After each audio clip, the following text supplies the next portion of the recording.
Hello everyone.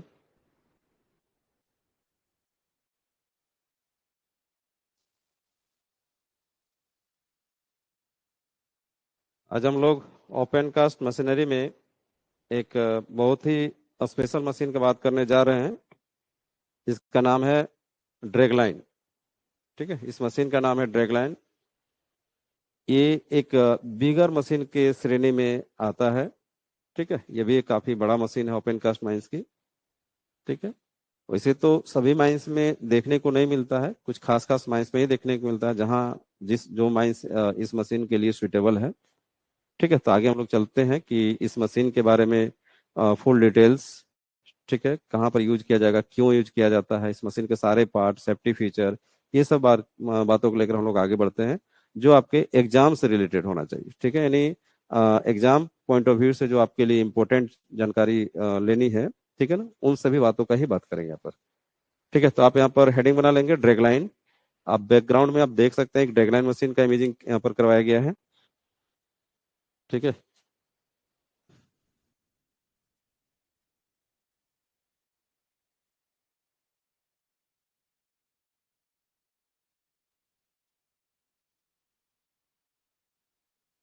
Heading बना लेंगे dragline.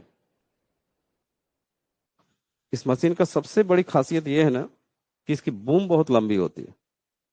ठीक है, बाद बाकी सभी मशीन से, जितने भी एक्सकावेटर मशीन है, ठीक है, जितने भी एक्सकावेटर मशीन है, सभी मशीन के कंपेयर में इसका बूम काफी लंबा होता है। ठीक है, यही सबसे इसकी खास विशेषता है। ठीक है, तो इस मशीन के बारे में हम लोग अ, चर्चा करते हैं, आगे धीरे धीरे बढ़ते हैं सारे कंटेंट को लेकर। सबसे पहले आता है एक इसका रियल इमेजिंग।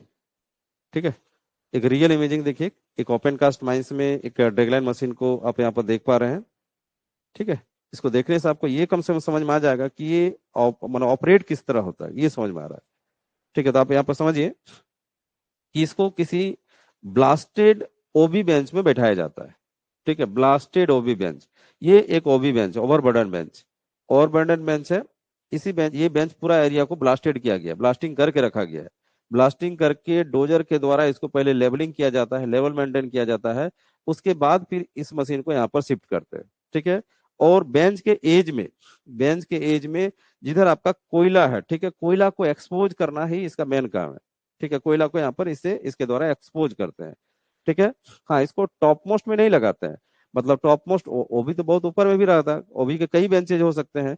तो इसको कोशिश किया जाता है कि बॉटम मोस्ट ओबी बेंच में लगाते हैं, ताकि इसका क्या काम क्या है ना, कि ये ओबी को उठाने के बाद इसको ना साइड कास्टिंग करता है। ठीक है, ये किसी मशीन में मतलब डंपर वगैरह में लोड करने का काम नहीं करता है, इसको साइड कास्टिंग करता है। तो साइड कास्टिंग कहाँ करेंगे, तो डिकोल एरिया में। ठीक है, जहां पर हम लोग कोयला निकाल चुके हैं, जहां पर कोयला खाली हो चुका है, वैसे ही एरिया में डिकोल एरिया में ही हम लोग इसको साइड कास्टिंग करते हैं। तो साइड कास्ट डिकोल एरिया मिलेगा कहाँ, तो बॉटम में ही मिलेगा, टॉप में तो आपको डिकोल नहीं मिलेगा, बॉटम में मिलेगा, इसीलिए इसको बॉटम आपका ओबी बेंच में इसको लगाया जाता है। ठीक है, अब यहाँ पर देख पा रहे हैं कि इसका बकेट है, ये इसका बूम हो गया, है ना। ये पूरा मशीन का ये आपका एक बॉडी है इसका। ठीक है, इसके अंदर में बहुत सारी मशीनरीज हैं, और ये इसका बूम हो गया, काफी लंबा बूम है। ठीक है, ये इसका ए फ्रेम हो गया। यहाँ से इस बूम को बूम रॉप के द्वारा टेंशन देके रखा हुआ है। ये इसका वाइस रॉप है, जो आपका इस बकेट के साथ में अटैचमेंट है। यहाँ से आपका एक ड्रैग रॉप है। ठीक है, इस बकेट में कोई ढक्कन नहीं होता है। ठीक है, इसको जस्ट लाइक बेको सॉवेल जैसे हम लोग यूज करते हैं ना, बेको सॉवेल में क्या करते हैं हम लोग, बकेट को इस तरह करके डिगिंग पॉइंट में ले जाके, यानी मटेरियल के डिगिंग पॉइंट में ले जाके उनको खींचते हैं। ठीक है, अपनी ओर खींचते हैं, तब जाके वो बकेट फील होता है। ठीक है, फिर बकेट को उठाकर हम इस तरह करके बकेट को उल्टा कर देते हैं, तो मटेरियल गिर जाता है। बस सेम चीज यहाँ पर भी वही चीज होता है कि यहाँ पर भी बकेट को ड्रैग किया जाता है, मतलब खींचा जाता है, घसीटा जाता है। ठीक है, बकेट को एक लोएस्ट पॉइंट में जाके, लोएस्ट पॉइंट जहां पर ब्लास्टेड मटेरियल आपका है, लोएस्ट पॉइंट में जाके वहां पर उस जगह पर पॉइंट में रखिए, और उसके बाद अपनी ओर खींचिए। ठीक है, रॉप सारा यहाँ पर जो फंक्शन है, रॉप मैकेनिज्म पर डिपेंड है। ठीक है, रॉप से इस बकेट को खींचा जाता है, यानी ड्रैग किया जाता है, यानी घसीटा जाता है। घसीटने से क्या होता है कि उसमें मटेरियल भर जाता है, ओवरबर्डन उसमें भर जाता है, ब्लास्टेड मटेरियल उसमें भर जाता है। ठीक है, उसके बाद उसको वाइस्ट किया जाता है, और इसका फिर इस मशीन को स्विंग किया जाता है। जिस एरिया में इसको डिस्चार्ज करना है, मटेरियल को फेंकना है, फिर वहां पर बकेट को, ये जो आपका बोल सकते हैं कि इसमें जो एक ये रोप होता है आपका, बकेट को उल्टा करने के लिए एक रॉप है वहां पर, हम अभी अभी उसको ड्राइंग से हम लोग बात करेंगे। इसको फिर इधर लाके हम लोग यहाँ पर डिस्चार्ज कर देते हैं, बकेट को उल्टा करते हैं और आपका मटेरियल डिस्चार्ज होता है।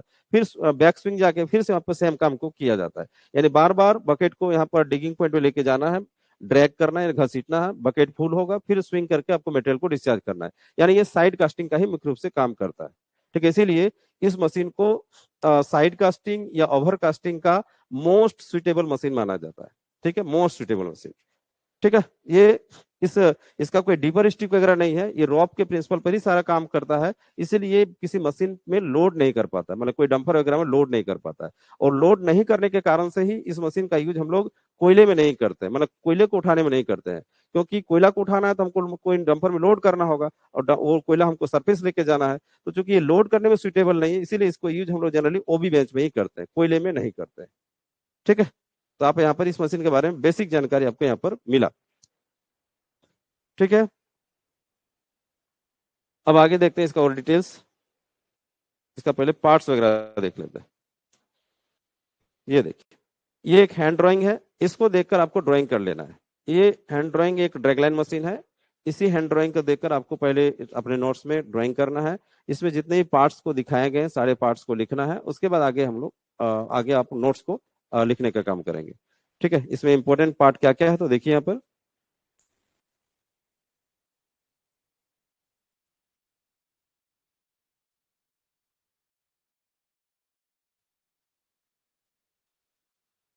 ठीक है, देखिए, ये मशीन का पूरा बॉडी है, या मशीन हाउस बोल सकते हैं ये। ठीक है, ये इसका, इसमें देखिए आगे चलकर हम लोग पढ़ेंगे कि ये जो मशीन है बोल सकते हैं कि जो एक जगह से दूसरी जगह हम इसको शिफ्ट करते हैं। ठीक है, यानी जो आपका क्या बोल सकते हैं उसको, क्राउलिंग फंक्शन जो होता है, मतलब चलने का जो फंक्शन है, उसके बेसिस पे इसको कितने भागों में डिवाइड किया गया आगे हम लोग देखेंगे। तो यहाँ पर देख पा रहे हैं इसमें जो सू है, ये सू के बेसिस पे चलता है। मतलब एक जस्ट लाइक, जैसे क्या होता है ना कि जैसे आप कछुआ चलते हुए देखे होंगे, कछुआ जिस तरह चलता है ना, पैर को ऊपर उठाता है फिर इस तरह करके चलता है, उस तरह करके ये सू बेसिस पर चलता है। तो यहाँ पर इसका सू कहलाएगा, वॉकिंग सू, इसको वॉकिंग सू कहा जा सकता है। ठीक है, वॉकिंग सू, ऐसे सू लिख दिए हैं, आप इसको वॉकिंग सू लिख सकते हैं। वॉकिंग सू, चलने के लिए सू,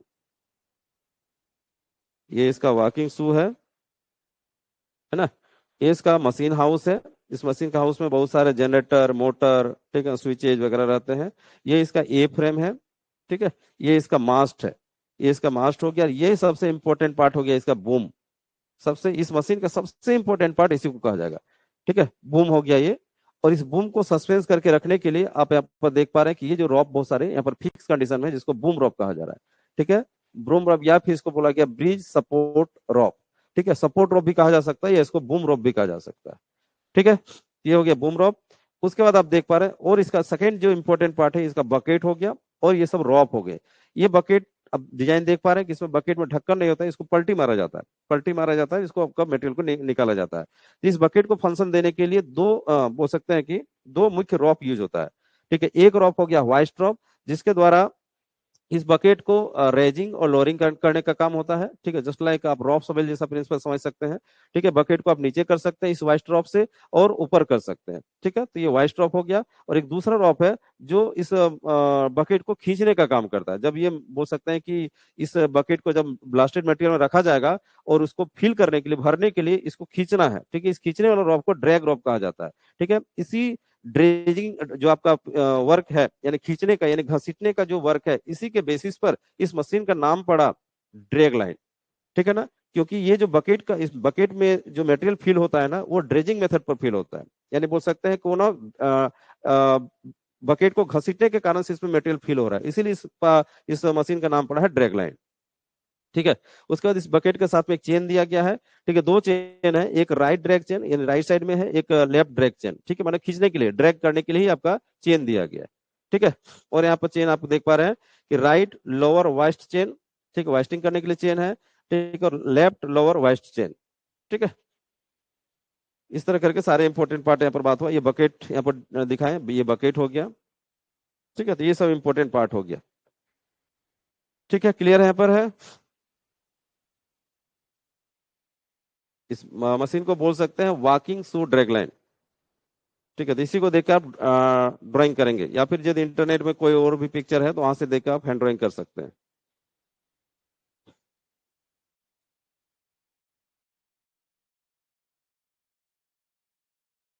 बोलिए समीम। प्रणाम सर। लिखिए। सर बोल रहे हैं कि जैसे सोबल है देखो तो वो भी उसको भी तो बोल सकते हैं साइड कास्टिंग करता है सर। देखिए, साइड कास्टिंग सारा मशीन कर सकता है, कोई भी शॉवेल, यहाँ तक कि रॉक शॉवेल भी कर सकता है, और बोल सकते हैं कि हमारा जो बैकहो है वो भी कर सकता है, लेकिन वो ज्यादा डिस्टेंस तक नहीं कर सकता है, वो बगल में ही हाँ। मटेरियल को उसको गिराना पड़ेगा। ठीक है, तो इसीलिए उसको हम लोग साइड कास्टिंग के लिए यूज नहीं करते, उसको लोडिंग के लिए यूज करते हैं। और ये मशीन जो है ना, इसका बूम बहुत लंबा होने के कारण से ये मटेरियल को बहुत दूर फेंक सकता है। ठीक है, इसीलिए इसको साइड कास्टिंग के लिए मोस्ट सुटेबल माना गया है। जी सर। ठीक है।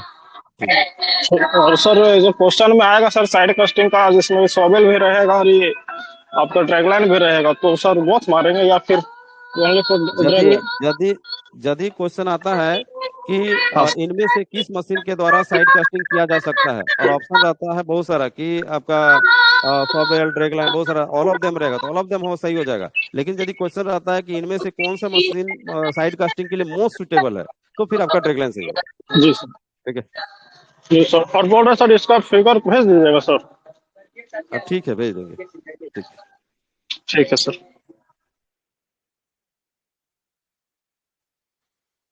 ठीक है, तो इसको देख के ड्राइंग करेंगे और फिर आगे इसका नोट्स लिखिए।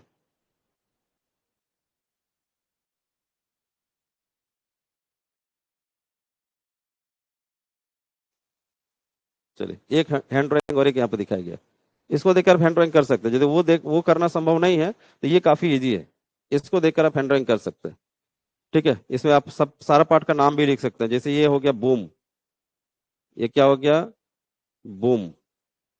ठीक है, ये हो गया आपका बूम रॉप, बूम रॉप। इसके बाद ये हो गया मास्ट, यहाँ पर ए फ्रेम। ठीक है, ये हो गया ड्रैग रॉप,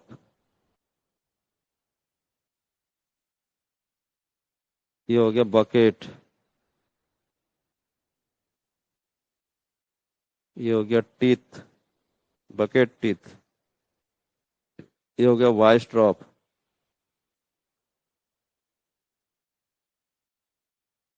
ठीक है, ये हो गया बूम पुल्ली।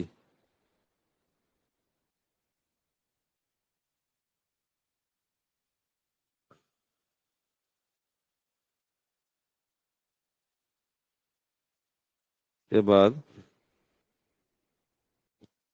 ये हो गया ड्रैग चेन। ठीक है, इस तरह करके सारे पार्ट, इंपॉर्टेंट पार्ट है बात किए। ठीक है, ये मशीन हाउस।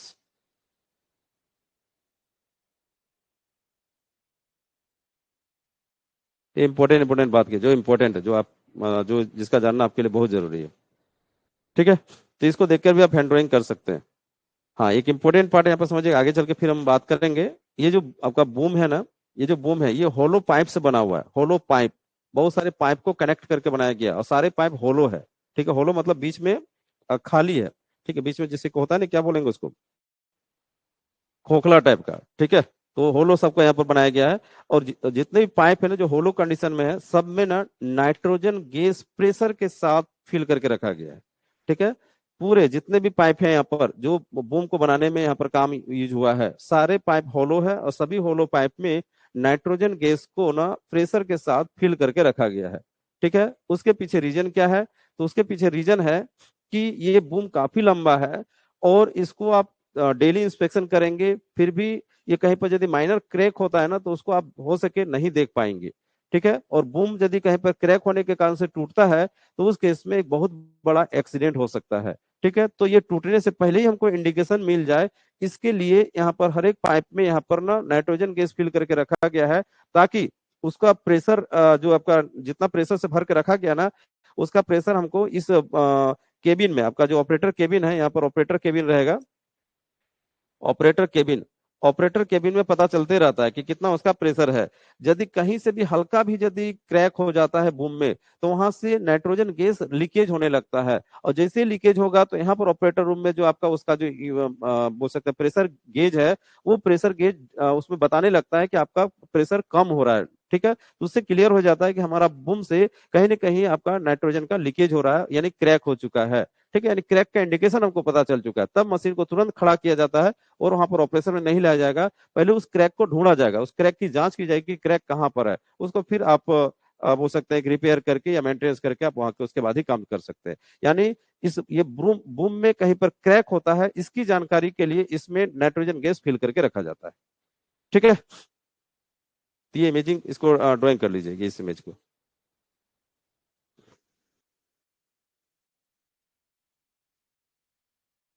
चलिए, अब बात करते हैं सबसे पहले ड्रैगलाइन को कितने भागों में क्लासिफाई कर सकते हैं, कितने टाइप के होते हैं। ठीक है, तो देखिए, हेडिंग दे दीजिएगा, हेडिंग दे दीजिएगा क्लासिफिकेशन ऑफ ड्रैगलाइन। ठीक है, आप इस तरह करके ब्रांच लाइन एक बना लीजिए। ड्रैगलाइन कितने टाइप के बांटा जा सकता है, तो दो मुख्य रूप से बांटा जा सकता है, सेल्फ प्रोपेल्ड और प्रोपेल्ड बाय एक्सटर्नल एजेंट। ठीक है, सेल्फ प्रोपेल्ड मतलब वो अपने से एक जगह से दूसरी जगह चल सकता है।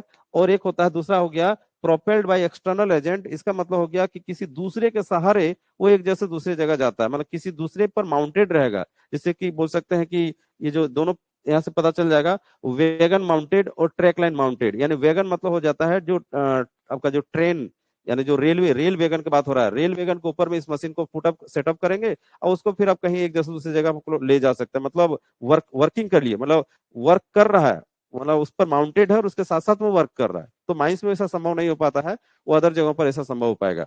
एक ट्रैक लाइन माउंटेड, मतलब ट्रैक लाइन बिछा दिए हैं और उस पर ये ड्रैग लाइन को फिट कर दिए हैं और उस पर रन कर रहा है और अपना काम भी कर रहा है। तो ऐसा यदि आपका डेडलाइन कहीं पर देखने को मिलता है, तो ये propelled by external agent type का कहलाएगा आपका डेडलाइन। और एक होता है आपका सेल्फ प्रोपेल्ड, यानी अपने से चलना, यानी उसी के अंदर में मैकेनिज्म है जिसके द्वारा वो चल पाता है। ये दो टाइप का होता है, क्राउलर माउंटेड और दूसरा आपका वॉकिंग शू माउंटेड। ठीक है, अभी हम लोग सबसे फर्स्ट पिक्चर जो देखे थे वो वॉकिंग शू माउंटेड था, उसमें शू लगा हुआ था, मतलब जूता टाइप का एक अरेंजमेंट बोल सकते हैं, बहुत बड़ा। ठीक है, तो क्राउलर माउंटेड यानी जो हम लोग देखे थे, सॉबेल सब देखे थे, सॉबेल जितने भी थे, क्राउलर माउंटेड थे, चेन वाला था। तो चेन वाला भी आपका ड्रैग लाइन हो सकता है, या फिर ना वॉकिंग शू वाला भी हो सकता है। ठीक है, तो माइंस में आपको यही दोनों में से एक कोई भी देखने को मिलेगा। मतलब माइंस में, माइंस के लिए, कोल माइंस के लिए खास करके आपको ज्यादा जो देखने को मिलेगा, क्राउलर माउंटेड और वॉकिंग शू माउंटेड, यही दोनों देखने को मिलता है। ठीक है, और एक टाइप आप बोल सकते हैं, यहाँ पर ऐड कर सकते हैं हम लोग, यहाँ पर ही इसी में हम लोग ये ऐड कर सकते हैं, एक व्हील माउंटेड। ठीक है, पुराना टेक्नोलॉजी था, पहले बहुत सारा देखा जाता था, व्हील माउंटेड भी होता था, टायर भी लगा रहता था। ठीक है, लेकिन आज के डेट में हमको लग रहा है कि काफी पुराना हो चुका है, इसलिए यहाँ पर हम छोड़ दिए हैं। ठीक है, व्हील माउंटेड, व्हील माउंटेड। ठीक है, चूंकि मशीन काफी बड़ा है तो व्हील पर तो डिपेंड रहना मुश्किल है। तो पुराने समय में जब ये मशीन छोटा आकार का रहता था, उस समय व्हील माउंटेड यूज होता होगा। ठीक है, लेकिन आज के डेट में ये मशीन काफी बड़ा है, तो क्राउलर माउंटेड के बिना या फिर बोल सकते हैं जो वॉकिंग शू माउंटेड के बिना नहीं चल सकता है। ठीक है, हाँ, ये जो यदि मान के चलते हैं यहाँ पर प्रोपेल्ड बाय एक्सटर्नल एजेंट, जो ट्रैकलाइन वाला रहेगा ना, ट्रैकलाइन पर चलेगा, तो इसमें भी आपका आयरन का व्हील रहेगा। जैसे आप ट्रैक वैगन में जो व्हील देखते हैं ना, उस टाइप का व्हील यहाँ पर भी लगाना पड़ेगा, तभी वो ट्रैकलाइन पर चल पाएगा। ठीक है, तो ये सब माइंस में देखने को, हम जहां तक समझ पा रहे हैं कि सब देखने को नहीं मिलता है। माइंस में आपको यही दो देखने को मिलेगा, क्राउलर माउंटेड और वॉकिंग शू माउंटेड। ठीक है, तो दोनों का हम लोग यहाँ पर फिर बात करते हैं आगे चल के। ठीक है, थोड़ा सा यहाँ पर इमेज कर लेते हैं, क्राउलर माउंटेड और वॉकिंग शू माउंटेड में।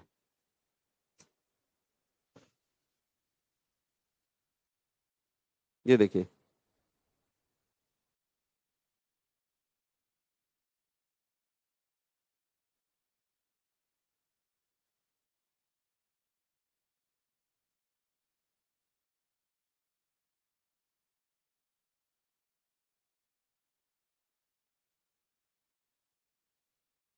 देखिए, मशीन यदि इस तरह क्राउलर चेन पर है, तो क्राउलर माउंटेड मशीन कहलाएगा, क्राउलर माउंटेड ड्रैगलाइन कहलाएगा।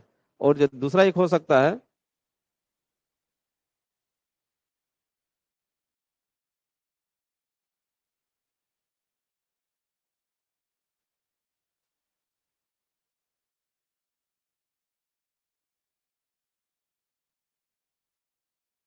ये शू माउंटेड, मतलब इस तरह करके चलेगा।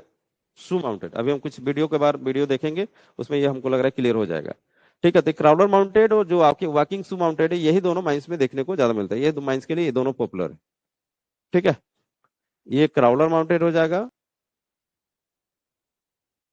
क्राउलर माउंटेड, और ये वॉकिंग शू।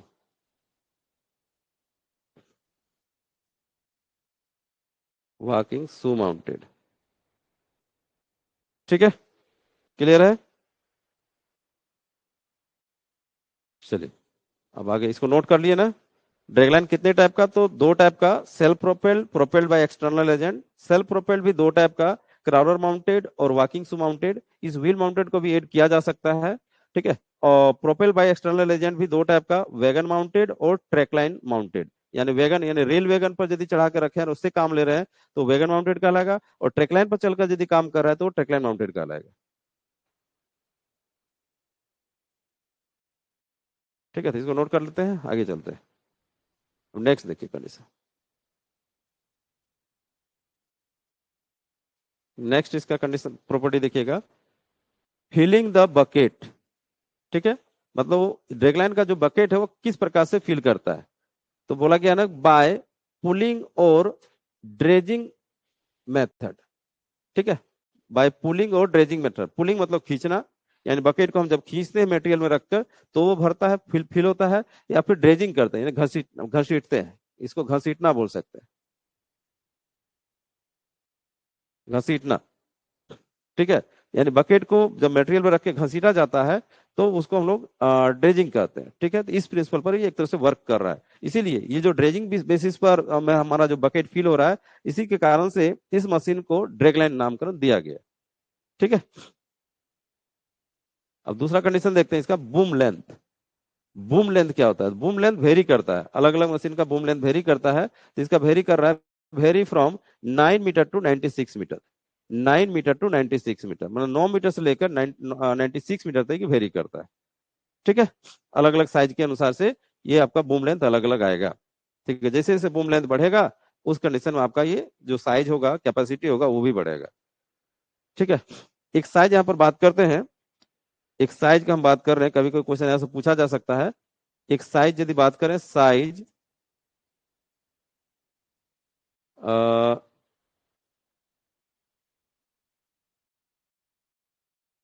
20 × 96। ठीक है, इसका मतलब क्या होता है, साइज 20 × 96। तो याद रखिएगा, इस तरह करके यदि कहीं पर वर्ड लिखा रहे तो आपको समझना है कि ये जो हमारा है ना स्टार्टिंग वाला जो है, ये बकेट कैपेसिटी दिखा रहा है, बकेट कैपेसिटी। ठीक है, और ये जो डाटा दिखा रहा है ये बूम लेंथ दिखा रहा है, बूम लेंथ। ठीक है, बूम लेंथ यानी यदि कहीं बोला जाएगा कि यदि हमारा ड्रैगलाइन का जो साइज है वो 20 × 96 है, तो बताइए इसमें बूम की लंबाई कितनी होगी। तो आपको ध्यान रखना है, ये लास्ट वाला वर्ड होता है, ये बूम लेंथ होता है। ठीक है, बूम लेंथ होता है, और बोलेगा इसका बकेट कैपेसिटी कितनी होती है, तो 20 मीटर क्यूब। जैसा कहीं भी साइज हो सकता है, आगे पीछे हो सकता है, जैसे ना 10 × रहेगा 56, ऐसा रहेगा, तो समझ जाइए कि उसका बकेट कैपेसिटी 10 मीटर क्यूब है और उसका बूम लेंथ 56 मीटर है। ठीक है, ये हमेशा मीटर में रहेगा, ये हमेशा मीटर क्यूब में रहेगा। ऐसा आपको इमेजिंग कर कहीं पूछा जा सकता है, क्वेश्चन में रहेगा ऐसा कि यदि किसी ड्रैगलाइन का जो साइज है वो 20 × 96 है, तो बताइए उसमें बूम लेंथ कितनी होगी। ठीक है, तो आपको अपने से इमेज करना है कि जो सेकंड वाला कंडीशन है, यानी जो ज्यादा डिजिट है वो आपका बूम लेंथ हो गया। ठीक है, क्लियर हो गया। तो वैसे जो आपका बूम लेंथ है वो अलग अलग वेरी करता है, 9 मीटर से लेकर 96 मीटर तक वेरी कर सकता है। आगे देखिए इसमें क्या बताया गया है कि it's boom is filled with nitrogen gas, nitrogen gas under pressure, which works to detect cracks on boom। ठीक है, इस हमारा जो बूम है, जो पूरा 96 मीटर लंबा जो बूम है, वो बूम में क्या भरा गया है, नाइट्रोजन गैस को प्रेशर के साथ भरा गया है।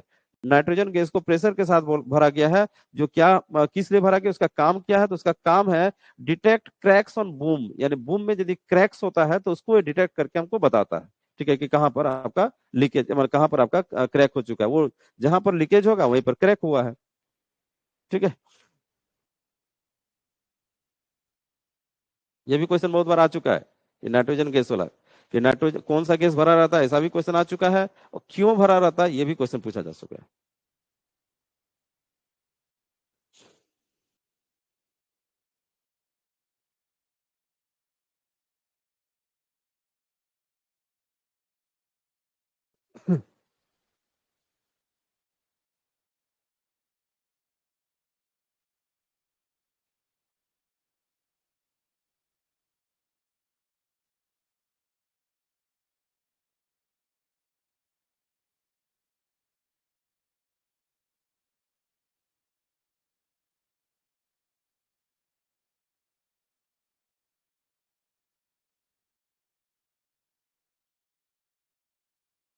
चलिए आगे बढ़ते हैं, नोट कर लिए होंगे।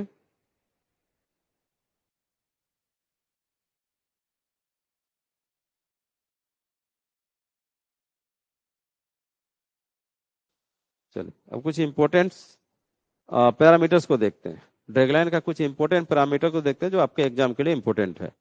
ठीक है, तो हेडिंग बना लीजिएगा, important important parameters of dragline. ठीक है, इंपॉर्टेंट पैरामीटर्स ऑफ ड्रैगलाइन। पहला पॉइंट नोट कीजिएगा कि यह एक्सकावेटर, ठीक है, यह एक्सकावेटर मशीन पुलिंग या ड्रेजिंग प्रिंसिपल पर बकेट को फिल करने का काम करता है, इसीलिए इसका नाम ड्रैग लाइन पड़ा। ठीक है, अभी दो तीन बार हम इसका बारे में चर्चा कर चुके हैं कि ये जो एक्सकावेटर है, ये जो मशीन है, ये मशीन पुलिंग, पुलिंग मतलब खींचना, ठीक है, और ड्रेजिंग मतलब भी होता है खींचना या घसीटना। ठीक है, तो या तो खींच कर या घसीट कर बकेट को भरने का काम करता है, यानी पुलिंग या ड्रेजिंग प्रिंसिपल पर ये बकेट को फिल करने का काम करता है, इसीलिए इस मशीन का नाम ड्रैगलाइन पड़ा। ठीक है, नेक्स्ट पॉइंट है कि यह मशीन ब्लास्टेड रॉक या कोल या अनकॉन्सोलिडेटेड रॉक, मतलब बोल सकते हैं कि एक थोड़ा सा कमजोर टाइप का रॉक हो जाएगा या डेब्रिस टाइप का रॉक हो जाएगा। फिर बोला गया सैंडी सॉयल, यानी बलुआई जो मिट्टी होता है वो एलवीएम में डिगिंग या ड्रेजिंग करने के लिए सुइटेबल है। ठीक है, ये मशीन किसके लिए सुइटेबल है, तो सबसे फर्स्ट बोला गया ब्लास्टेड रॉक, ब्लास्टेड रॉक और कोल, यानी ब्लास्टेड रॉक में, यानी जो स्टोन में या फिर कोल में आपका सुइटेबल होता है। ठीक है, उसका बोला गया कि अनकॉन्सोलिडेटेड रॉक, यानी बोल सकते हैं डेब्रिस टाइप का रॉक, मतलब बोल सकते हैं कि थोड़ा सा कमजोर टाइप का रॉक में इसका यूज कर सकते हैं। सैंडी सॉइल मतलब बालू में इसका यूज कर सकते हैं, या बलुआही मिट्टी में इसका यूज कर सकते हैं। एलबीएम, ठीक है, एलबीएम मतलब एक तो मिट्टी टाइप का हो गया, मिट्टी का टाइप हो गया, ठीक है, मतलब कमजोर टाइप का मिट्टी, सॉफ्ट मिट्टी। ठीक है, इसमें डिगिंग या ड्रेजिंग करने का काम के लिए सुइटेबल हो गया। ठीक है, तो हम लोग लेकिन कोल माइंस में कहां पर यूज करते हैं, कोल माइंस में इसका यूज है सिर्फ ब्लास्टेड रॉक में, ब्लास्टेड रॉक में इसको यूज करते हैं। ठीक है, कोल में इसका यूज नहीं करते हैं। ठीक है, क्योंकि कोल को क्या होता है ना, कोल में यूज कर सकते हैं, लेकिन हम इस मशीन का क्या काम है मुख्य रूप से, तो साइड कास्टिंग करना या ओवर कास्टिंग करना। ठीक है, मतलब मटेरियल को उठाएगा और साइड में फेंकने का काम करेगा। तो कोयला को तो हमको फेंकना नहीं है, कोयला को तो हमको उठाकर डंपर में लोड करके या फिर अदर व्हीकल में लोड करके बाहर निकलना, सरफेस लेके जाना है। और ये जो मशीन है ड्रैगलाइन मशीन, ये किसी भी डंपर या फिर अदर मशीन में लोड करने के लिए सुइटेबल नहीं होता है। ठीक है, इसीलिए इस मशीन का यूज हम लोग ब्लास्टेड रॉक में करते हैं, ताकि हमको ब्लास्टेड रॉक को हमको फेंकना ही है। ठीक है, कोयले को नहीं फेंकना, इसलिए इसका यूज कोयला में देखा नहीं जाता है। ठीक है, यूज कर सकते हैं लेकिन हम लोग यूज नहीं करते हैं, उसके पीछे रीजन अभी बताएं। ठीक है, और अदर माइंस में आप ऐसे रॉकों में कर सकते हैं, सैंडी सॉयल, एल्बियम में, इस समय जगहों पर किया जा सकता है। फिर बोला गया है कि कोल माइंस में इस मशीन का मुख्य काम ओबी हैंडलिंग में होता है, जो अभी हम बात किए, ओबी हैंडलिंग, कोल माइंस में ओबी हैंडलिंग में ही होता है। ओबी को हैंडल करना, यानी ओबी को साइड कास्टिंग ओवर कास्टिंग करना। ठीक है, ओबी में ही इसका काम करते हैं। यह मशीन अपने से नीचे वाले पोर्शन से मेटेरियल उठाने का काम कर सकता है, just like backhoe, backhoe shovel, just like किसके जैसा, तो बैकहो शॉवेल की तरह, बैकहो शॉवेल की तरह। ठीक है। यह मशीन को बेंच के ऊंचाई में रखा जाता है, यानी बेंच के ऊपर में रखा जाता है, और उस जिस बेंच में वो बैठता है उसी बेंच से मटेरियल को उठाने का काम करता है। ठीक है। जिस तरह हम बैकहो के बारे में बताया था ना, कि बैकहो कालिदास के प्रिंसिपल के एक तरह से काम करता है। ठीक है, कि जिस डाली पर बैठेगा उसी डाली को काटने का काम करता है। सेम इनका भी प्रिंसिपल यही है, मतलब इस मशीन का भी प्रिंसिपल यही है कि जिस बेंच पे बैठेगा उसी बेंच का मटेरियल को उठाने का काम करेगा, वही बेंच को काटने का काम करेगा। ठीक है, क्लियर है? यहां तक समझ पाए? कोई यहां तक डाउट है तो पूछिए। ये सब सारे जो पैरामीटर्स हैं, इसमें कोई डाउट है तो पूछिए।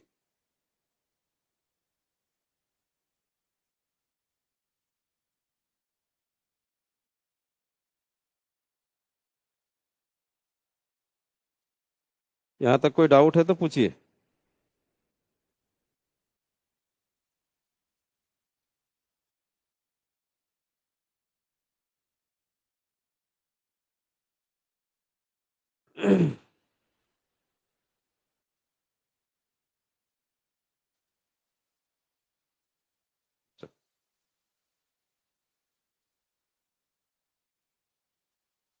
यहाँ का स्पेलिंग थोड़ा देख लीजिएगा।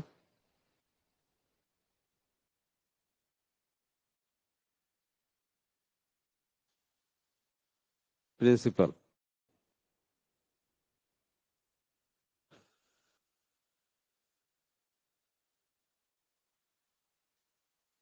ठीक है, क्लियर हो गया ना? क्या क्या बात की फिर से रिपीट कर लेते हैं। यह जो एक्सकवेटर है, यानी ये जो मशीन है, पुलिंग या ड्रेजिंग प्रिंसिपल पर काम करता है, यानी पुलिंग या ड्रेजिंग प्रिंसिपल पर बकेट को भरने का काम करता है। इसीलिए इस मशीन का नाम ड्रैगलाइन पड़ा। ठीक है। यह मशीन ब्लास्टेड रॉक या ब्लास्टेड कोयला या अनकंसोलेटेड रॉक या सैंडी सॉयल या एल्वियम में डिगिंग या ड्रेजिंग करने के लिए सुटेबल होता है। ठीक है। लेकिन हम लोग कोल माइंस में इस मशीन का मुख्य काम ओबी हैंडलिंग में करते हैं, मतलब ब्लास्टेड ओबी को ब्लास्टेड ओवरबर्डन को हम लोग हैंडल करने के लिए, यानी साइड कास्टिंग करने के लिए इसको करते हैं, यूज करते हैं। ठीक है। यह मशीन अपने से नीचे वाले पोर्शन में मटेरियल उठाने का काम कर सकता है, जस्ट लाइक बेको सोवेल की तरह। जिस तरह बेको सोवेल काम करता है उसी तरह ये भी काम करता है। हाँ, बेको सोवेल क्या देखते हैं, बेको सोवेल में कोई रॉप फंक्शन नहीं होता, लेकिन इसमें रॉप का फंक्शन होता है, बस इतना ही डिफरेंस।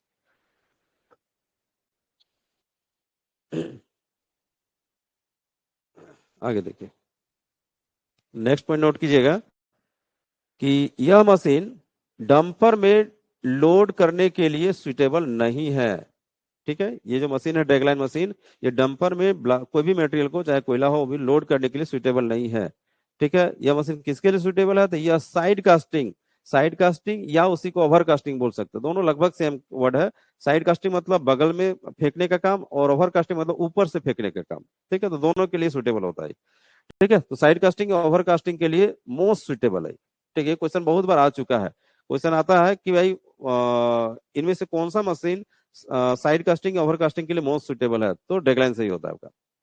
ठीक है। नेक्स्ट आपका पॉइंट है कि क्राउलर माउंटेड ड्रैगलाइन की travelling speed crawler mounted dragline की travelling speed 0.25 kilometre per hour से लेकर 5 किलोमीटर पर आवर तक होती है। ठीक है। कौन सा डेडलाइन की बात हो रहा है? क्राउलर माउंटेड वाला। क्राउलर माउंटेड वाला जो डेडलाइन है उसकी travelling speed 0.25 kilometre per hour से लेकर 5 किलोमीटर पर आवर होती है। ठीक है। और एक आपका ड्रैगलाइन है जो हम लोग माइंस में देखते हैं, वॉकिंग शू वाला। वॉकिंग ड्रैगलाइन, यानी वॉकिंग शू ड्रैगलाइन की जो ट्रेवलिंग स्पीड है वो 0.18 किलोमीटर पर आवर से लेकर 6 किलोमीटर पर आवर होती है। ठीक है। ये हो गया दोनों का स्पीड हो गया, ट्रेवलिंग स्पीड। अब इसका ऑपरेटिंग वोल्टेज देखिए, कितना बिजली पर चलता है, ऑपरेटिंग वोल्टेज रेंज। ठीक है। तो ये 3.3 से लेकर 6.6 केवी तक चलने वाला मशीन है, मतलब 3.3 में भी देखने को मिलता है, और जो बड़ा साइज का जो मशीन है वो 6.6 पर आपको चलेगा, 6.6 केवी। ठीक है ना, 6.6 केवी। 6.6 केवी को आप दूसरे शब्दों में 6,600 वोल्ट बोल सकते हैं। ठीक है। और 3.3 केजी को, तो 3.3 केवी को 3,300 वोल्ट बोल सकते हैं। ठीक है। 1,000 = 1 केवी, किलो वोल्ट। क्लियर हो गया? ऑपरेटिंग वोल्टेज का रेंज ये हो गया। उसके बाद देखिए लेंथ ऑफ ट्रेलिंग केबल। ठीक है। चूंकि हम लोग यहाँ पर ऑपरेटिंग वोल्टेज रेंज ये हो गया, तो समझ पा रहे हैं कि ये जो मशीन है स्पेशली बिजली से चलने वाली मशीन है, डीजल से नहीं चलेगी। ये इससे भी क्लियर हो जा रहा है। ठीक है। ये डीजल ऑपरेटेड मशीन नहीं है, ये स्पेशली इलेक्ट्रिक ऑपरेटेड मशीन है, बिजली से चलने वाली। ठीक है, इसलिए इसमें केबल का जरूरत पड़ेगा, ट्रेलिंग केबल का जरूरत पड़ेगा। तो इसमें ट्रेलिंग केबल का लेंथ कितना बोला गया है, तो not more than 600 metre, 600 metre से अधिक नहीं होगी इसमें ट्रेलिंग केबल की लेंथ। ठीक है, जितने भी याद रखिएगा, जितने भी इलेक्ट्रिक मशीनें हैं, मतलब बिजली से चलने वाली जितनी मशीन है जिसमें ट्रेलिंग केबल यूज होता है, सभी का केबल लेंथ अलग अलग है। ठीक है, और न सब में आपको याद रखना है कि नॉट मोर देन होगा, केबल जितना ज्यादा लंबा होगा यानी उतना दूर तक खतरा फैला के रखे हैं, इसीलिए वो ज्यादा नहीं होने चाहिए, कम रख सकते हैं। ठीक है, तो इसमें भी ड्रैगलाइन में क्लियर हो गया कि इसका ड्रैगलाइन का जो ट्रेलिंग केबल का लंबाई होगा वो 600 मीटर से अधिक नहीं। ठीक है, तो इसमें क्या क्या मेन मेन पॉइंट देखें कि यह मशीन डंपर में लोड करने के लिए सुइटेबल नहीं है, पहला कंडीशन देखें। नेक्स्ट है कि यह साइड कास्टिंग ओवर कास्टिंग के लिए मोस्ट सुइटेबल मशीन है। ठीक है, क्राउलर माउंटेड ड्रैगलाइन की जो ट्रेवलिंग स्पीड होगी 0.25 किलोमीटर पर आवर से लेकर 5 किलोमीटर पर आवर होगी। उसके वॉकिंग जो शू वाला ड्रैगलाइन है उसका travelling speed 0.18 kilometre per hour से लेकर 0.6 किलोमीटर पर आवर होगी। वहां पर हम 6 बोल दिए थे, 0.6 होगा, 0.6 किलोमीटर पर आवर होगी।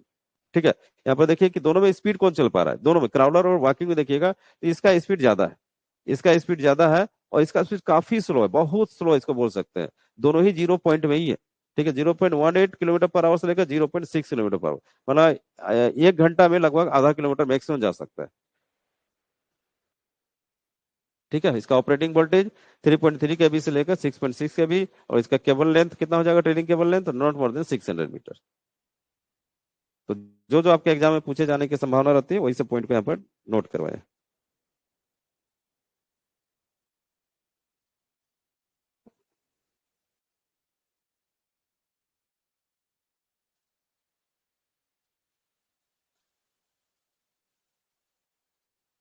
ठीक है, आगे चलते हैं।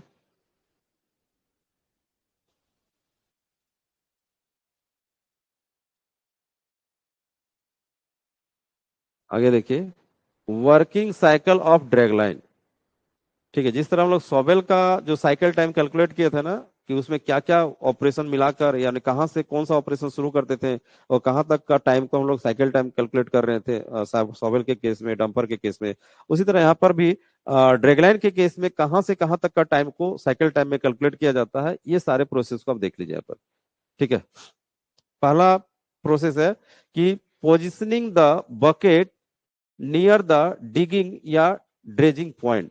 बोलने का मतलब क्या हो गया कि जब ड्रैगलाइन जो मशीन है, जब ऑपरेटर बकेट को जहां से डिग करने वाला, यहाँ जहां से ड्रैग करने वाला, खींचने वाला है, मटेरियल को भरने के लिए बकेट को पहले ब्लास्टेड मटेरियल में टच करना पड़ेगा, सटाना पड़ेगा। तो कोशिश किया जाता है कि बॉटम मोस्ट पॉइंट जहां तक अब वो बकेट पहुंच पा रहा है ब्लास्टेड मटेरियल में, वहां पर रखा जाता है। जैसे ही बकेट को वहां पर घसीटने के लिए यानी बकेट में मटेरियल फिल करने के लिए वहां पर रखेगा, वहीं से आपको टाइम कैलकुलेट कर लेना है।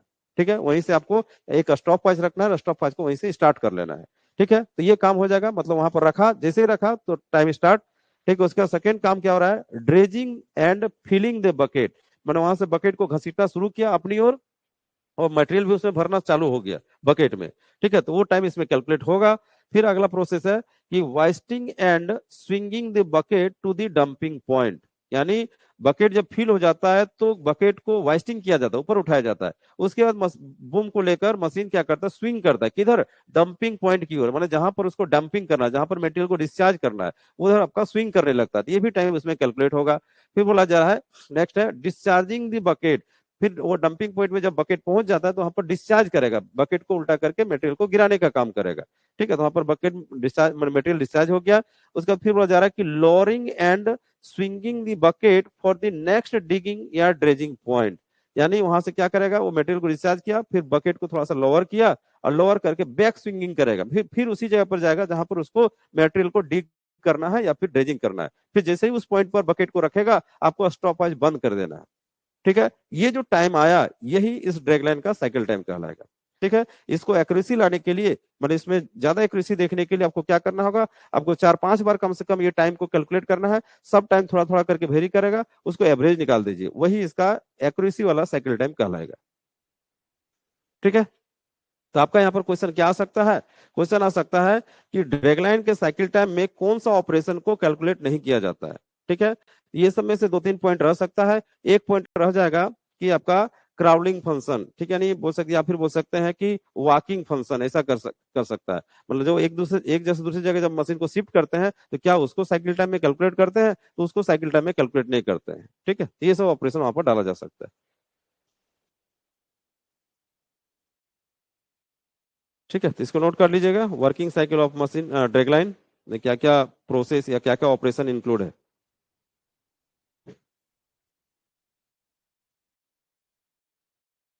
इसमें कोई डाउट है तो पूछ सकते हैं, बीच बीच में पूछते चलिए, कोई डाउट है तो पूछिए।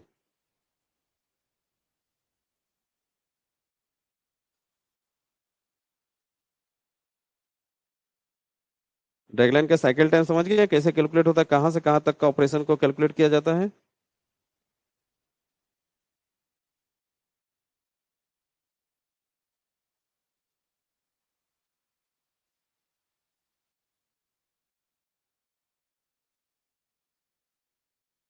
चलिए, क्लियर है, किसी का कोई डाउट नहीं है। चलिए आगे बढ़ते हैं। आगे देखिए, आगे आ रहा है बकेट ऑफ ड्रैगलाइन।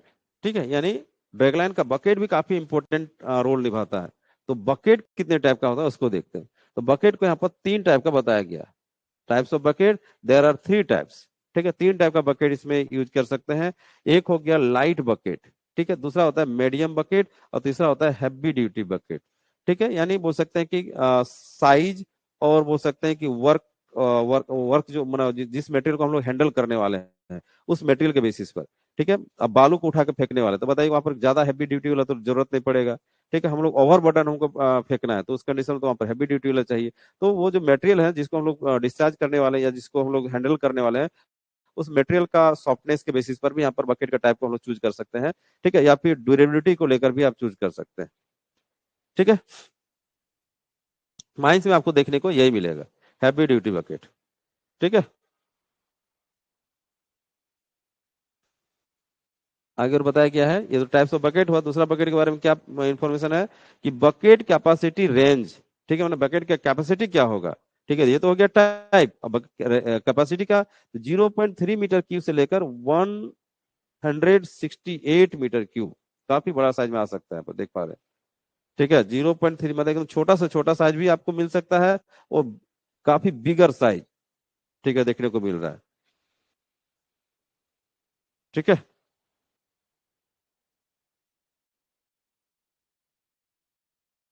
ये हो गया बकेट कैपेसिटी,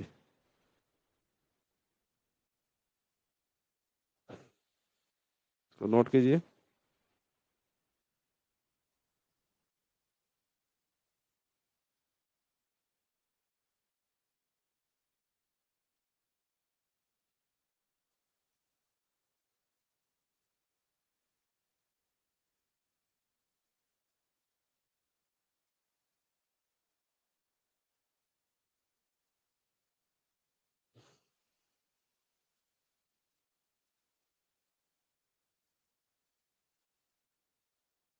चलिए आगे बढ़ते हैं।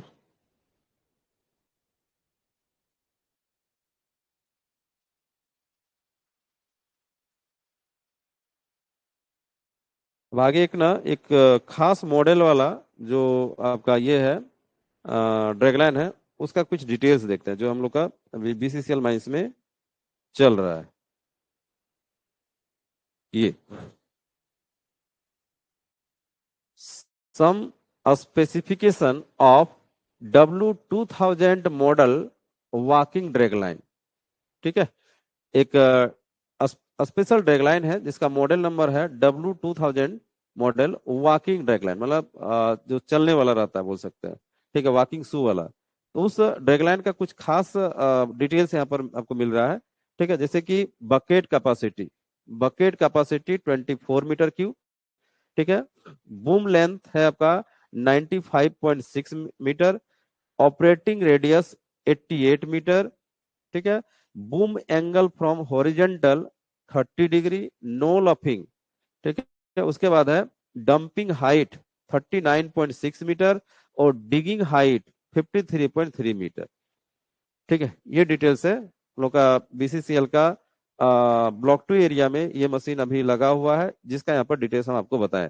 हाँ, ये डिटेल्स क्यों बताएं, तो ये सब डाटा आपको जानकारी लेने से क्या होता है कि बहुत कुछ और आइडिया समझ में आता है, बहुत सारे यहाँ पर कॉन्सेप्ट क्लियर हो जाएगा जो आपको यहीं ड्राइंग से बताता है।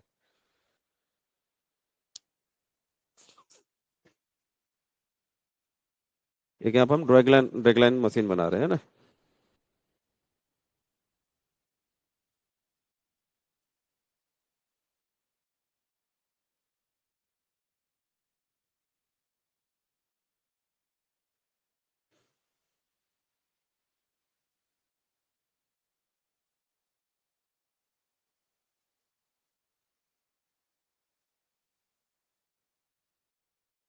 यह वॉकिंग शू वाला है। इसका बूम काफी लंबा है। ये बूम हो गया, ये मास्ट हो गया, ये ए फ्रेम हो गया, ठीक है, ये बूम पुल्ली हो गया। अब यहाँ पर क्या होगा, ये यहाँ पर हम ये रॉप दिखा रहे हैं, ये रॉप आपका बूम रॉप हो गया, ये बूम रॉप हो गया ना, ठीक है। उसके बाद आपको और क्या है पोस्ट दिखेगा, तो उसके बाद दिखेगा आपको बकेट, बकेट दिख रहा है, बकेट। ये बकेट भी आपका रॉप पर वर्क करता है। ये रॉप हो गया, यहाँ से रॉप आया, ठीक है, ये रॉप आया और इधर से भी एक रॉप है, ये रॉप हो गया, ठीक है। तो अब इसमें क्या क्या कंडीशन है उसका देखिएगा। सबसे पहले है बकेट कैपेसिटी 24 मीटर क्यूब। हाँ, इसका जो साइज, इस ड्रैगलाइन का जो साइज होगा ना, इसे बोला जाता है साइज, यहाँ पर कहलाएगा भैया, मॉडल साइज कहलाएगा क्या, 24 × 96, ये मॉडल साइज हो गया, ठीक है, ये हो गया। कहीं पर सिर्फ इतना ही लिख दिया जाए कि ये जो आपका ड्रैगलाइन है, इसका जो साइज है ना, मॉडल साइज है 24 × 96। इसका क्या मीनिंग है, तो मीनिंग हम पहले भी बोले हैं कि स्टार्टिंग वाला जो है ना वो बकेट साइज बताता है, और सेकंड जो डिजिट है वो ना बूम लेंथ बताता है। तो यहाँ पर बकेट साइज 24 मीटर क्यूब है, और आपका बूम का लंबाई 96 मीटर है। हाँ, एग्जैक्टली देखा जाए तो 95.6 मीटर है, लेकिन अप्रोक्स में यहाँ पर लिया जाता है 96 मीटर, ठीक है। तो इस तरह करके आप ना कहीं पर भी ये डिजिट मिलता है तो आप ऐसा इमेजिंग कर सकते हैं कि स्टार्टिंग वाला आपका बकेट साइज होगा, सेकंड जो डिजिट आता है वो बूम लेंथ होता है, ठीक है। तो यहाँ पर बूम लेंथ है, ये जो बूम का लंबाई है, ये बूम का लंबाई हो गया 95.6 मीटर। ये जो बकेट कैपेसिटी बोला गया 24 मीटर क्यूब, 24 मीटर क्यूब। और क्या है, operating radius, operating radius 88 metre. ये क्या बोलने का मतलब हो गया कि मतलब ये ना स्विंग करेगा ना, देखिए इसका बूम का लंबाई है 95.6 मीटर, यानी लगभग 96 मीटर, 96 मीटर, लेकिन इसका बकेट ना कहाँ तक पहुंच पाएगा, तो इसका बकेट 88 मीटर दूरी तक ही पहुंच पाएगा। ये मशीन जहां पर है, ये मशीन जहां पर है ना, उससे यदि बात करें कि ये जो डिस्टेंस है, ये जो डिस्टेंस है ये 88 मीटर ही जा पाएगा। भले ही बूम 96 मीटर है, लेकिन ये जो बकेट आप कहां तक पहुंचा पाएंगे अपने मशीन के कितना दूरी तक, तो ये 88 मीटर तक ही पहुंच पाएगा। इसीलिए इसका ऑपरेटिंग डिस्टेंस हो गया, ऑपरेटिंग रेडियस हो गया 88 मीटर, मतलब कहीं भी किसी भी दूरी में 88 मीटर से ये ज्यादा अपने बकेट को नहीं पहुंचा पाता है, ठीक है। क्यों, क्योंकि ये जो आपका बूम है ये एंगल लिए हुए है, ये ऊपर उठा हुआ है। ऐसे यदि हॉरिजॉन्टल रहता तब तो फिर इसका बूम का जो लंबाई रहेगा उतना ही वर्किंग रेडियस हो जाएगा, लेकिन चूंकि एंगल लेके रखा हुआ है ना, इसीलिए यहाँ पर ये डिस्टेंस कम हो जा रहा है, ठीक है। ये हो गया ऑपरेटिंग डिस्टेंस, मतलब जहां तक वो बकेट को डिगिंग कर पा रहा है वो उसका ऑपरेटिंग डिस्टेंस कहलाएगा, ठीक है। तो ऑपरेटिंग रेडियस 88 मीटर, ठीक है, ये समझ में आ गया। उसके बाद है बूम एंगल फ्रॉम हॉरिजेंटल, ठीक है। बूम का एंगल हॉरिजेंटल के साथ कितना है, तो बूम का एंगल समझिएगा, ये बूम है, ये हॉरिजेंटल लाइन की इमेजिनरी लाइन ड्राइंग कर दीजिए, और यहाँ पर जो एंगल बताया गया ना, ये हॉरिजेंटल के साथ जो एंगल है वो 30 डिग्री है, 30 डिग्री, ठीक है। ये बूम कितना एंगल में रखा जाता है, तो 30 डिग्री में रखा जाता है, ठीक है। बूम का एंगल कितना बोला गया, 30 डिग्री, और फिर बोला गया नो लफिंग। इसका मतलब क्या हो गया, लफिंग, ठीक है ना। कुछ कुछ मशीन है जैसे कि आप आगे चल के पढ़ेंगे, bucket wheel excavator, bucket wheel excavator में बूम में ना लफिंग अरेंजमेंट होता है। लफिंग अरेंजमेंट बोलने का मतलब हो गया कि ऑपरेशन के दौरान ये जो ऑपरेटर है, ऑपरेटर ही इस बूम को भी एडजस्ट कर सकता है, ऊपर नीचे कर सकता है, एंगल आपका चेंज कर सकता है। तो जब यदि ऑपरेशन के दौरान यदि आपका ये जो बूम का जो एंगल चेंज कर सकते हैं, तो उसी अरेंजमेंट को हम लोग लफिंग अरेंजमेंट कहते हैं। ठीक है, लेकिन इस मशीन में लफिंग अरेंजमेंट नहीं होता है, यानी ऑपरेशन के दौरान इस मशीन का जो बूम है ना, उसको अपना एंगल चेंज नहीं कर सकते, ये फिक्स होता है। ठीक है, हाँ, जब आप मेंटेनेंस करेंगे, जब आप रिपेयर करेंगे, उस समय फिर बूम को आप एडजस्ट कर सकते हैं, एंगल चेंज कर सकते हैं, लेकिन जिसमें ऑपरेशन चलेगा उस समय इस बूम को एडजस्ट नहीं कर सकते हैं, मतलब एंगल चेंज नहीं कर सकते हैं। ठीक है, यानी लफिंग अरेंजमेंट इसमें नहीं होता है। कौन सा मशीन में लफिंग अरेंजमेंट होता है? तो बकेट व्हील एक्सकैवेटर में। बकेट व्हील एक्सकैवेटर में आप मशीन रनिंग के दौरान में भी वो बकेट एडजस्ट करता है, मतलब एंगल चेंज होता है। ठीक है, तो उसी मशीन में लफिंग अरेंजमेंट है, बाद बाकी कोई मशीन में लफिंग अरेंजमेंट नहीं है। सॉवेल में भी नहीं है, रॉब सॉवेल भी देखे ना, रॉब सॉवेल में लफिंग अरेंजमेंट नहीं है, वो भी फिक्स होता है। ठीक है, तो क्लियर हो गया, यहां तक समझ पा रहे हैं? बकेट का साइज समझ पाए, बूम का लेंथ समझ पाए, ऑपरेटिंग रेडियस समझ पाए, और बूम एंगल फ्रॉम हॉरिजॉन्टल ये भी समझ पाए, लफिंग अरेंजमेंट क्या होता है ये भी जान लिए। अब देखते हैं डंपिंग हाइट। डंपिंग हाइट कितना बताया गया है? 39.6 मीटर। यानी ये जो आपका ड्रैगलाइन है, ये जब आपका स्विंग करके मटेरियल को जब भर लेगा बकेट में, उसका स्विंग करके जब इधर डिस्चार्ज करेगा ना, इधर जब आपका डिस्चार्ज करेगा मटेरियल को, ये जब मटेरियल यहाँ पर डिस्चार्ज करेगा, ये जो मटेरियल यहाँ पर डिस्चार्ज कर रहा है पीछे तरफ, तो ये कितना ऊंचाई तक वो मटेरियल को गिरा सकता है? ठीक है, कितना ऊंचाई तक गिरा सकता है? तो बोला कि इसका जो आपका डंपिंग हाइट है ना, कितना हाइट तक गिरा सकता है? तो इसका डंपिंग हाइट बोला गया है 39.6। इतना ही ऊंचा तक ये डंप बना सकता है। हाँ, यदि गड्ढे में गिराना है तो फिर कोई दिक्कत नहीं, इस लेवल, ये जो जिस लेवल में है उसमें इतना ऊंचा कर सकता है, ये बोला गया। ठीक है, यदि इसको डिकॉल में गिराना है तो डिकॉल तो इसका नीचे में रहेगा, तो उसमें आप इसके लेवल तो आराम से फील कर सकते हैं, इसमें ऊंचाई भी इतना फील कर सकते हैं। ठीक है, उसके बाद है डिगिंग हाइट। डिगिंग हाइट बोला गया 53.3 मीटर। इसका मतलब क्या हो गया? तो ये ना बकेट को कितना नीचे तक लेके जा सकता है, अपने जिस लेवल पर है, ये मशीन जिस लेवल पर है, इस लेवल के कंपेयर में कितना नीचे से मटेरियल को डिगिंग कर सकता है, यानी ड्रेजिंग कर सकता है। ठीक है, तो इसका उसी को बोला जा रहा है डिगिंग हाइट। यानी इसका डिगिंग हाइट कितना है? तो यदि यहां से लेवल माने तो इसका डिगिंग हाइट, ये जो डिगिंग हाइट है वो 53.3 मीटर। ये हो गया डिगिंग हाइट, मतलब अपने लेवल से ये 53.3 मीटर डेप्थ से मटेरियल को डिगिंग कर सकता है या ड्रेजिंग कर सकता है। ठीक है, यही सब डाटा आपको यहाँ पर समझ में आ रहा है कि कौन सा फंक्शन को क्या कहते हैं। एक हम एग्जांपल लेके यहाँ पर बताएं, लेकिन आप बाद बाकी मशीन मतलब जो दूसरा मॉडल भी रहेगा ना, वहां से भी आप कंपेयर करके समझ सकते हैं कि हमको इस मशीन के बारे में क्या क्या जानकारी रखना है। ठीक है, सारा कुछ यहाँ पर समझ लिए? यहाँ पर कोई डाउट है तो पूछिए।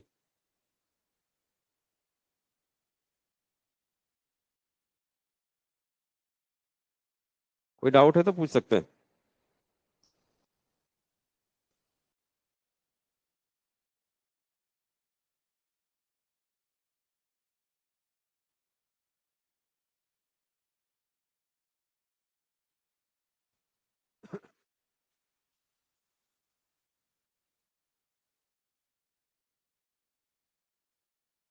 बोलिए राजकुमार। हेलो बोलिए बोलिए। सर, ये जो बोलिए, साइज सुन रहे हैं, बोलिए। जो बताए हैं आप, 24/96, सर ये साइज का जैसे कि थोड़ा समझ नहीं आया था सर, तो उसी के बारे में बता दीजिए। तो वही तो बोले हम कि जब भी ऐसा कोई डाइट डाटा हेलो। रहे, कोई ड्रैगलाइन को लेकर, ड्रैगलाइन से रिलेटेड है, तो उस कंडीशन में आपको क्या समझना है कि स्टार्टिंग जो डिजिट है वो ना बकेट साइज को डिनोट करता है, और जो लास्ट डिजिट है वो बूम लेंथ को डिनोट करता है। बस यही आपको इमेज कर करना है। जैसे एक दूसरा एग्जाम्पल लेते हैं, जैसे मान के चलते हैं ना कि दूसरा एक कुछ रहेगा 46 इंटू, ऐसा दूसरा एक एग्जाम्पल लेते हैं कि 10 इंटू कुछ भी ले लीजिए, 84, ऐसा रहता है। ये साइज हो गया। तो ये साइज में क्या डिनोट हो रहा है? यानी 10 मीटर, स्टार्टिंग जो वर्ड है बकेट का सीट बता रहा है, यानी 10 मीटर की बकेट साइज है, और 84 मीटर आपका इसका बूम लेंथ हो गया। यही आपको इमेज करना है। कहीं भी क्वेश्चन ऐसा आता है तो आपको तुरंत इसका जवाब दे सकते हैं। क्या स्टार्टिंग वाला बकेट कैपेसिटी बता रहा है, मीटर क्यूब होगा, और जो सेकंड डिजिट है वो आपका लेंथ बता रहा है जो मीटर में होगा। ठीक है, अभी खाली याद रखिए, आपका एग्जाम में ऑटोमेटिक अब समझ में आ जाएगा कि क्या हम सिखाए थे।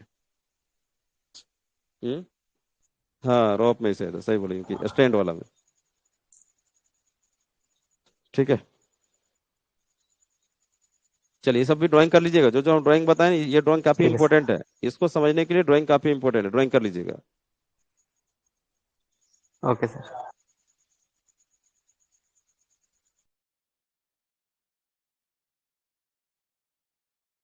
चलिए आगे देखते हैं।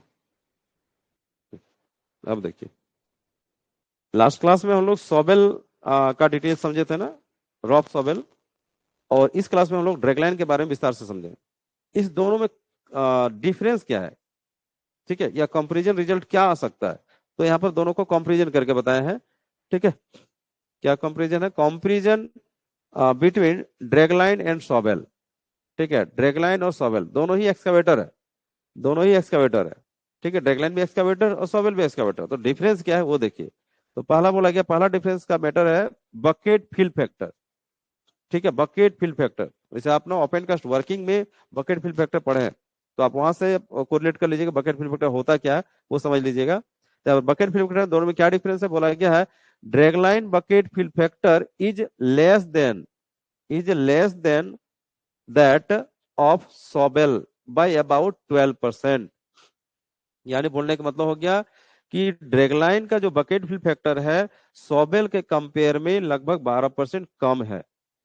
ठीक है, यानी बोलने का मतलब हो गया कि ड्रैगलाइन जब हम बकेट को फिल करता है ना, तो उसमें जितना मटेरियल भरता है, क्योंकि जो बकेट का जो आपका बोल सकते हैं कि नॉमिनल वॉल्यूम है, मतलब जितना उसमें भरने की जो क्षमता है उतना तो कोई बकेट में नहीं भर पाएगा। तो ड्रैगलाइन जब घसीटा जाता है मटेरियल में, उसमें जितना भरता है पूरा भरता नहीं है, उसमें कुछ परसेंट कम भरेगा, और सॉबेल में भी कम भरेगा। तो लेकिन यहाँ पर सॉबेल के कंपेयर में बोला जा रहा है कि सॉबेल के कंपेयर में और कम भरता है, 12% लगभग आपका ड्रैगलाइन में। ठीक है, यानी बकेट फिल फैक्टर सॉबेल के कंपेयर में आपका ड्रैगलाइन का 12% कम है। ठीक है, उसके बाद है साइकिल टाइम। साइकिल टाइम बोला गया dragline cycle time is more than shovel by about 10%। यानी साइकिल टाइम सॉबेल के कंपेयर में ड्रैगलाइन का ज्यादा है, कितना, लगभग 10%। यानी बोलने का मतलब क्या हो गया कि सॉबेल को डिगिंग जब करता है ना, डिगिंग करने से लेकर डंपर में मटेरियल भरने से लेकर फिर से जब वापस आता है, ये जो टाइम होता है। और ड्रैगलाइन का क्या होता है कि जब ड्रेजिंग स्टार्ट करता है, वहां से डंप में मटेरियल फेंकता है, फिर बकेट को फिर नीचे ले जाता है, ये दोनों का टाइम, इस दोनों का टाइम में जो डिफरेंस है बोला गया है कि लगभग 10% ड्रैगलाइन का ज्यादा होता है सॉबेल के कंपेयर में। सॉबेल के कंपेयर में ड्रैगलाइन का ज्यादा आपका बोल सकते हैं कि ये है आपका साइकिल टाइम ज्यादा है। ठीक है, उसके बाद है आउटपुट। आउटपुट क्या है, तो output of shovel is more than 20% of dragline. ठीक है, यानी यहाँ पर भी सॉबेल आगे बढ़ जा रहा है, सॉबेल का जो आउटपुट है ड्रैग लाइन के कंपेयर में 20% ज्यादा है। ठीक है, सॉबेल का जो आउटपुट है बोल रहे हैं, सॉबेल जितना प्रोडक्शन करता है ड्रैग लाइन के कंपेयर में 20% ज्यादा करता है। तो यहाँ पर सब में आप देख पा रहे हैं कि सॉबेल आगे है, सॉबेल आगे है। तब फिर यहाँ बोला भाई ड्रैग लाइन क्यों हम लगाएंगे माइंस में। तो ये रीजन नहीं कि ड्रैग लाइन हम क्यों, तब हम ड्रैग लाइन लगाएंगे ही नहीं, इसका मतलब ये नहीं होता है। ड्रैगलाइन बहुत सारा खास फैक्टर को ध्यान में रखा जाता है, जहां पर सॉबेल सुटेबल नहीं है, जहां पर सॉबेल सुटेबल नहीं उसी जगह पर ड्रैगलाइन लगाना काफी इंपॉर्टेंट हो जाता है। जैसे एग्जांपल लेते हैं, एग्जांपल हमको लग रहा है कि ओपन कास्ट वर्किंग में जरूर बताए होंगे कि उसमें बताए थे कि यदि आपका ओपन कास्ट माइंस है और वहां पर ना हॉल रोड को आप मेंटेन नहीं रख पा रहे हैं, ठीक है, या फिर ना आपका माइंस में ना सालों भर लगभग बारिश होते रहता है, तो उस केस में क्या होगा, डंपर तो नहीं चल पाएगी। तो वैसे मशीन में वैसे माइंस में यदि हम ड्रैगलाइन लगा देते हैं, तो फिर हम सॉबेल से तो आगे बढ़ गए। ठीक है, यानी जहां जहां पर सॉबेल बोल सकते हैं सुटेबल नहीं होती है, वैसे जगह पर हम ड्रैगलाइन का यूज कर सकते हैं। ठीक है, यहाँ पर सभी में अब देखें ड्रैगलाइन से अच्छा परफॉर्मेंस सॉबेल दे रहा है, लेकिन इसका मतलब ये नहीं कि हर जगह पर सॉबेल ही मतलब हमेशा आगे रहेगा, ऐसा बोलने का मतलब नहीं है। सॉबेल माइंस के कंडीशन पर डिपेंड कर रहा है और ड्रैगलाइन भी माइंस के कंडीशन पर डिपेंड कर रहा है। तो यहाँ पर हम क्या बोले कि हमको लग रहा है वर्किंग वाला चैप्टर को देखिएगा, उसमें हर एक चीज को दिखा के रखे हैं कि सॉबेल क्यों यूज करते हैं, ड्रैगलाइन क्यों यूज करते हैं। ठीक है, तो एक एग्जांपल हम किसी बताएं कि यदि किसी माइंस में हॉल रोड को मेंटेन करना संभव नहीं है, या फिर सालों भर बारिश होते रहता है, वैसे जगहों में हम लोग ड्रैगलाइन यूज करेंगे, सॉबेल वहां पर यूज कर ही नहीं सकेंगे। ठीक है, तो खास खास कंडीशन में ड्रैगलाइन यूज कर सकते हैं, खास कंडीशन में सॉबेल यूज कर सकते हैं। ठीक है, तो यहाँ से क्वेश्चन खाली पूछा जा सकता है, इसलिए यहाँ पर आपको बताएं कि आपका जो बकेट फिल फैक्टर किसका ज्यादा है, तो बकेट फिल फैक्टर आपका सॉबेल का ज्यादा है। ठीक है, साइकिल टाइम किसका ज्यादा है, तो ड्रैगलाइन का साइकिल टाइम ज्यादा है। हाँ, साइकिल टाइम जिसका ज्यादा होगा यानी वो लॉस करवा रहा है, माना वो एक तरह से बोल सकते हैं उससे ज्यादा बेनिफिट नहीं हो रही है। साइकिल टाइम जितना कम होगा आउटपुट उतना ज्यादा होता है।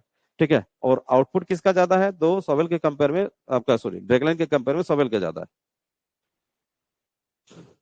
ठीक है।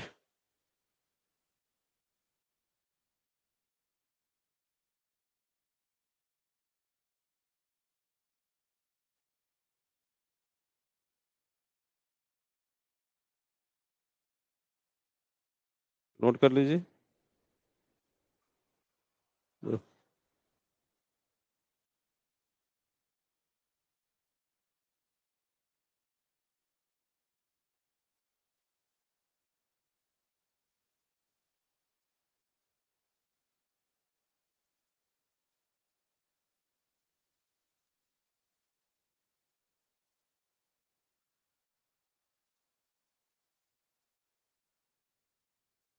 वीडियो सर्च कर रहे हैं, देखते हैं मिल जाता है तो दिखाते हैं।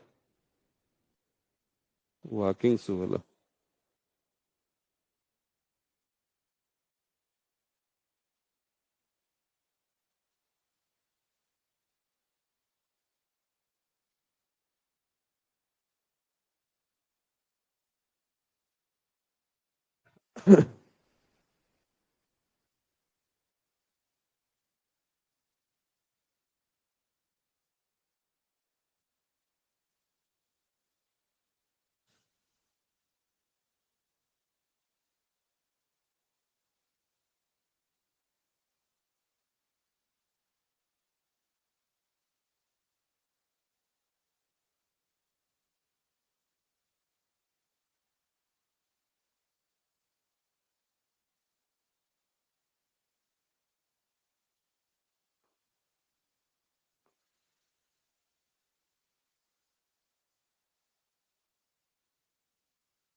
ठीक है, एक वीडियो देख लेते हो वॉकिंग शू वाला, उसका उधर क्लियर हो जाएगा।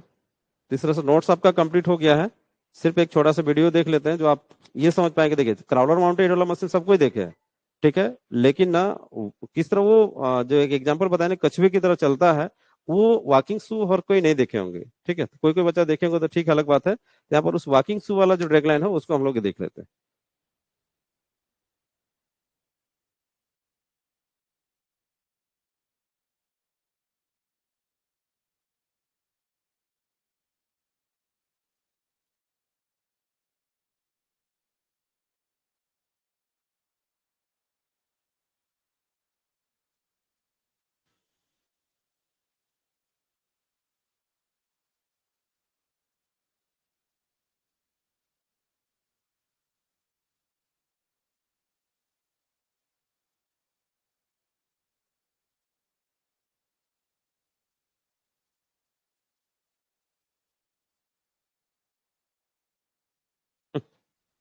क्या जो हो जाता है।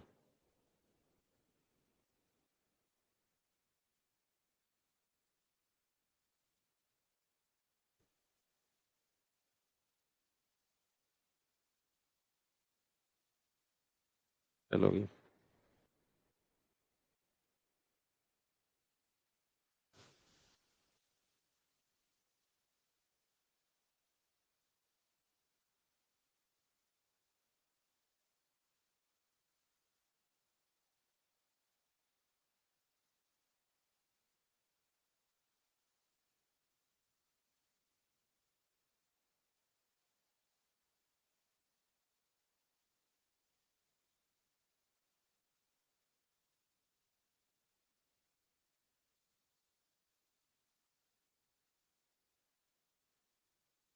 क्या किया जाए, थोड़ा सा वेट करते हैं, देखते हैं और एक बार चालू करके।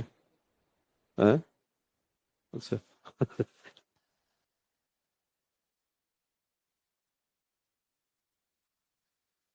थोड़ा सा वेट कीजिए, तब तक आप ये जो आज की क्लास रिलेटेड कहीं पर कोई डाउट है तो पूछिए। ठीक है, अभी हम लोग डेडलाइन की बात कर रहे हैं शुरू से ही, क्लास के शुरू से ही। ठीक है, यदि कोई डाउट है यहाँ पर पूरे क्लास से रिलेटेड है तो पूछ सकते हैं, तब तक स्टार्ट होता है वीडियो।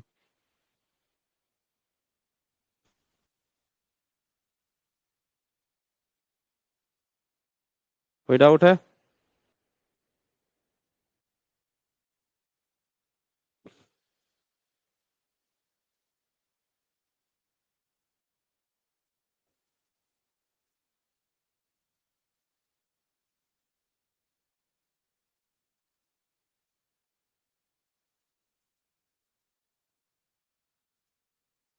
आया।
देखिए स्टार्ट तो हुआ है। हम्म। चलेगा। हम्म।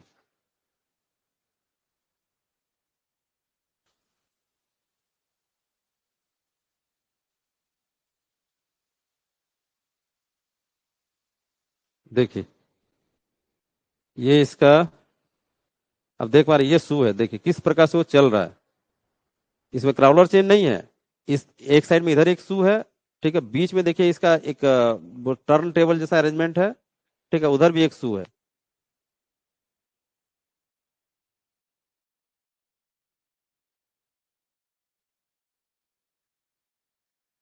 फिर से देख लीजिए इसको। देखिए ये शू, ये इसका, इसी को शू बोल रहे हैं, वॉकिंग शू। ये किस तरह से उठा के फिर लेके जा रहा है, ठीक है, बीच में पहले रख लेता है, उसके बाद फिर इसको आगे बढ़ाता है, ठीक है, दोनों को, दोनों शू को एक बार में आगे बढ़ता है, और फिर इसको बीच वाला को उठा के लेके जाता है। ठीक है, ये शू हो गया बैठाया। अब ये उठा लेगा, ये उठ जाएगा और फिर आगे बढ़ेगा इसको, और फिर इस तरह करके धीरे, माना काफी स्पीड स्लो है। ठीक है, ये हो गया सू माउंटेड ड्रैग लाइन। ठीक है, इसको मार्चिंग करना ही बहुत आपका प्रोग्राम होता है। ठीक है, और एक दूसरा होता है क्राउलर चेन वाला। ठीक है, क्लियर है?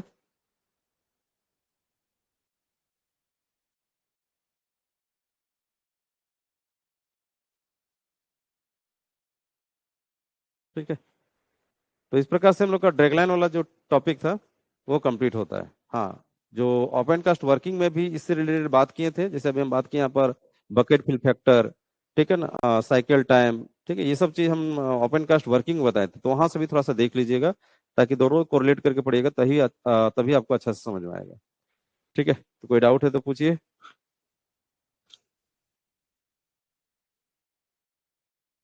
Vikram Sunny. Vikram Sunny. Good evening sir. Good evening, बोलिए। सर ये शू वाले जो मूवमेंट में सर, तो इसको हाँ, सर एक बेंच से दूसरे बेंच में मूवमेंट मतलब कि ट्रांसपोर्ट करने में तो बहुत दिक्कत होता होगा। एकदम बहुत दिक्कत होता है, सही है। इसीलिए ना, इसीलिए जब भी इस मशीन को हम, जब भी हम लोग कहीं लगाते हैं, चाहे वो क्राउलर माउंटेड हो चाहे सू माउंटेड हो, हम लोग जब भी जिस बेंच में हम लोग लगाएंगे, मतलब काफी ज्यादा संख्या में हम लोग होल एक ही बार में कर लेते हैं। काफी, मतलब वो चलना चाहिए, एक महीना तक उस वहीं पर चलते रहना चाहिए। 1 महीना 2 महीना तक उसमें मतलब काफी लंबा हम लोग ड्रिलिंग काफी दिनों तक करते हैं, और ब्लास्टिंग हम लोग एक बार में करके या फिर पार्ट बाय पार्ट करके उसको ब्लास्टिंग कंप्लीट कर लेते हैं उस बेंच में, उसके बाद ही उस मशीन को वहां पर शिफ्ट करते हैं, ताकि उसको हमको रोज रोज शिफ्ट करने की जरूरत नहीं पड़ेगी। लेकिन सॉवेल में क्या होता है कि आप 2 दिन 4 दिन 1 सप्ताह के लिए आप ब्लास्टिंग कर दिए, और उसका वहां पर ब्लास्टिंग मटेरियल उठाया, उसका फिर मशीन को मार्च करके फिर दूसरा ब्लास्टिंग किए। लेकिन ड्रैगलाइन के लिए जब ब्लास्टिंग करेंगे तो काफी मास रूप से बहुत ज्यादा मटेरियल उसको देने की जरूरत पड़ता है, ताकि बार बार उसको शिफ्ट करने का जरूरत नहीं पड़े। ठीक है। तो सर इसका ट्रांसपोर्टेशन जो होता है सर, वो हॉल रोड के थ्रू होता है या फिर रैंप में इसको करते हैं हम लोग? नहीं, जनरली देखिए, इसको हम लोग बॉटम में ही रखते हैं। ठीक है, सिर्फ उसी बेंच में हम लोग पीछे खा सकते हैं इसको, एक ही मतलब बार बार आपको बेंच चेंज नहीं कर सकते, इसमें सेम बेंच में रखा जाता है, और उसी बेंच को लेते हुए बैक बैक सिर्फ आने का काम करते हैं, बैक रिट्रैक्ट होता है। अगर एक ठीक है, बेंच से दूसरे बेंच जा रहे हैं सर, तो उसके केस में तो हम लोग इस रैंप केस में बनाते हैं। हाँ रैंप बनाते हैं, सही है। तो उस केस में तो रैंप का जो ग्रेडियंट है उसको कम रखना होगा। अच्छा। ठीक है, वहां तो आप जिससे कि आप बोलना चाह रहे हैं कि रैम का ग्रेडियंट तो 1/10 होता है, तो 1/10 तो बोल तो नहीं रहा है, वो बोलते हैं 1/10 से अधिक नहीं होना चाहिए, कम तो कर ही सकते हैं। हाँ हाँ। ठीक है, तो ठीक है इसके सर। सुटेबल जिस माइंस में ड्रैगलाइन चलेगा ना, उसके सुटेबल आपको रैम बनाना होगा, या उसके सुटेबल आपको होल्डर बनाना होगा। Yes sir. ठीक है। Yes sir. Thank you sir. ठीक है, मेरा यहाँ उद्देश्य था वॉकिंग शू को दिखाना। ठीक है, तो आप इमेज कर लिए होंगे। Yes sir. ठीक है। ठीक है, तो आज के क्लास को हम यही ओवर करते हैं। दूसरा मशीन ले जाएंगे तो फिर आधा ही में खत्म हो जाएगा, पूरा कंप्लीट होगा नहीं। इसलिए आज का क्लास यही ओवर रहेगा, नेक्स्ट क्लास में फिर हम दूसरे मशीन की बात करेंगे। ठीक है। वैसे अभी एक साइड टेस्ट अभी स्टार्ट हुआ है ना, टेस्ट अभी 8 बजे से स्टार्ट हुआ है, टेस्ट को दीजिए।